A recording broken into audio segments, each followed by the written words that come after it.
Okay, this video is going to be a video of solving one of the problems that you may see similar to in the assignment. Okay, this says to solve the following system of inequalities graphically on the set of axes below, state the coordinates of a point in the solution set.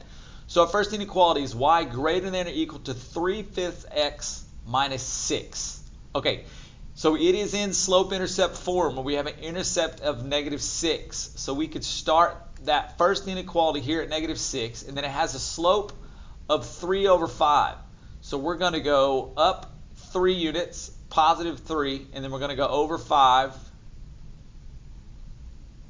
and put a point there. Now we have graphed it. Of course, we're going to need to consider the line. Was it solid or dashed? And which do we shade, above or below?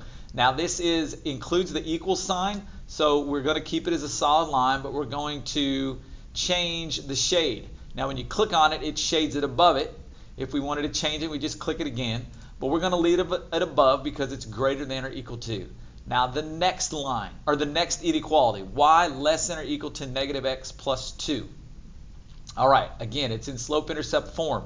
So we need this y-intercept of +2. So we're going to start it there. Our slope is -1. That's down 1 and to the right 1. So down 1 over 1, and we put a point right there and it graphs it for us. Again, consider the line. Is it supposed to be solid or dashed line? If we change the line, we see that it dashed, but this is includes the equal sign, so it is solid. Okay.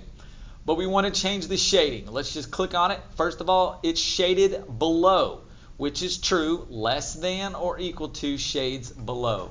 So now you can see you have the first graph of the inequality in purple, the second one in this lighter shade of green, and then when they're overlapped, this area is part of the solution. So therefore, we could pick a point to consider as the answer. Okay. I will just say, well, 0, 0 is in the shaded region. So let's just put 0, 0. All right. And that would be how you answer one of those problems. All right.